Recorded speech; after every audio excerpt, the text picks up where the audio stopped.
എടാ നീയും ഞാനും സുജിത്തും നമ്മൾ +2 പഠിക്കുമ്പോഴാ നീയും അവനൂടെ പ്ലാൻ ചെയ്തിട്ട് രാജുവേട്ടന്റെ ബേക്കറി കയറി ക്യാഷ് എടുത്തത്. അവസാനം ഒന്നും അറിയാത്ത ഞാൻ അവിടെ പിടിക്കപ്പെട്ടു. നീയൊക്കെ നൈസായിട്ട് അങ്ങ് ഊരി. സ്കൂളിലും നാട്ടിലും ഞാൻ നാണം കെട്ടു, എന്റെ പഠിത്തം നിർത്തി.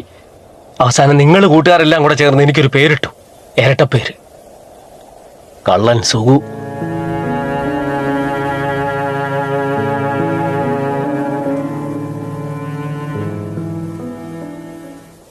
ഓരോ ഇരട്ടപ്പേരുകളും നമുക്ക് തമാശയാണല്ലേ. ചില ഇരട്ടപ്പേരുകൾ ഒരു മനുഷ്യന്റെ ജീവിതം കീഴ്മേ മറിച്ച് കളയും. പോട്ടെടാ സുകുമാരാ.